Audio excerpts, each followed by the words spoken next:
was trying to understand when they began to study whether Africans were somewhat different human beings from other humans in the world, and why is it that Nigeria has terrible governance and most African countries have terrible governance? Okay.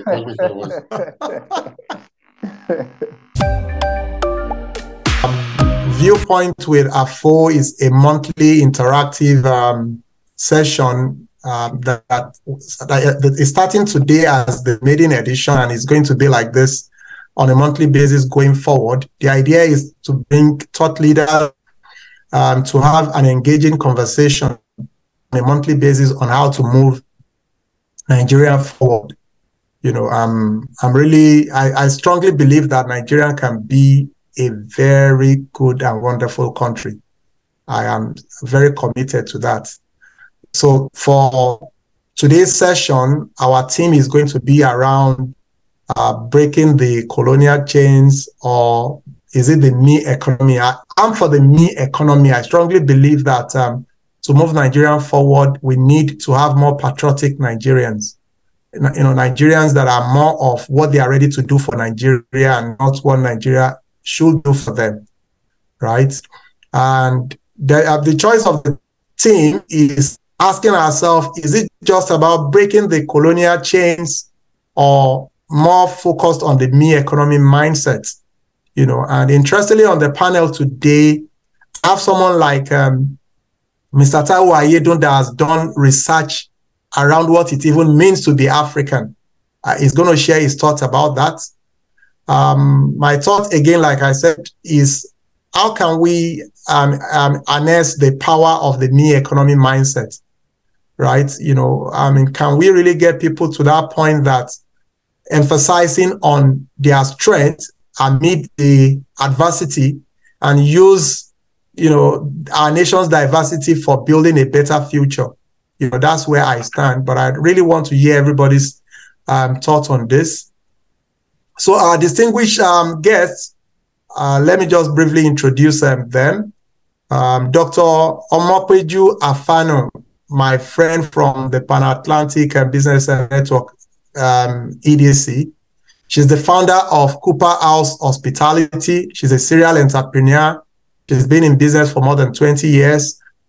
She has facilities. At least I know the one in Ikeja. I've used our facility, very beautiful facility.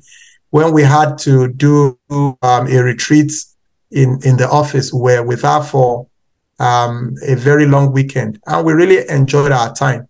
So she has also done a lot of things in terms of youth empowerment. So I believe she is someone that would add value to this conversation.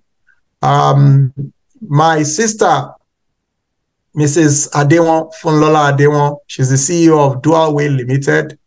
They offer different IT support service solutions. You also can get their products online on dualway.com.ng. She has background in IT. She was a former director with AT&T US before coming to Nigeria to be the founding head of IT for Continental Satellite Limited. The third speaker, interestingly, this conversation, we're having this session today because of, Mr. Taiwo Ayedun. I really value some of his ideas and, some research he has done. So I said, we're going to have a conversation around some of those things, and he has quite a number of things to share with us. He's the founder and CEO, founder of Credit Registry. Credit Registry helping us to build that credit system that has been missing, to move Nigeria forward. He's a former senior consultant with Microsoft, right? And so these are the three speakers for today's conversation. This session, again, anchored by my humble self, AFO, and my co-host, Kester, that we're working together to ensure that we have an interesting conversation, right? I look forward to your contribution, sir. What I would say is that the topic that I'm going to discuss today, for the most part, it's about good governance, really, and of course, it has something to do with, at least for Africans, colonialism or the effects of colonialism. It's still a big deal. It's a topic that's dear to my heart because I began studying this topic over 20 years ago. Wow! And so I've basically amassed a lot of insight and knowledge that I hope I can distill for your audience today. I'm very extremely passionate about it, and so that is how the interest started.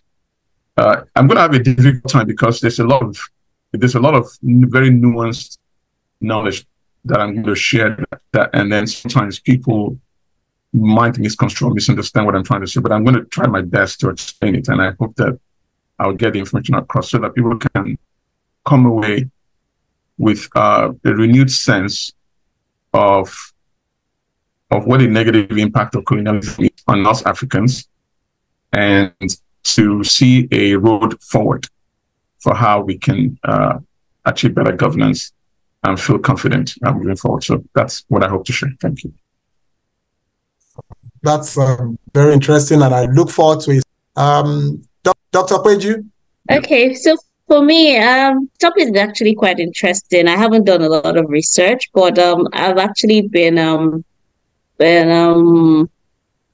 working around that aspect of life, because I feel a lot of the challenges that we're facing today stems from the society, and they don't have a paradigm shift from the society and starting from the youth. And we'll still be in the same quagmire that we'll find ourselves in the next 10, 50 years. I don't think there'll be any form of improvement. So it's very apt, and it's something that I kind of resonate with, and I'm looking forward to diverse opinions and learning as well from diversity and adding to my pool of knowledge on the subject matter. Looking forward to your contribution, Dr. Kweju. Mrs. Adeon? So when you sent me that stuff, again, when you've been out of the shores of this country, your mind ruminates almost every time, even to the environment where you are. It's a very good topic, but our challenge is also our background and the entitlement that we all think, especially the Gen Zs, not our age group, the ones below us. And this also starts from, I think, parenting, back to parenting style. I don't want to absorb myself out of it. Just want to use the general word. In this environment, we are not doing it the right way anymore, the way we were brought up. We have shifted away from our standard, and we thought that is the new norm, and that's what we're getting. And even what we parents showcase in the presence of the new ones coming up. So, for example, your daughter, your son wants to get married. He lives in an apartment. He's even still living with you. He's looking for an apartment to rent. And you're on a budget of about 40, 50 million for the wedding. Come on. It trickles back.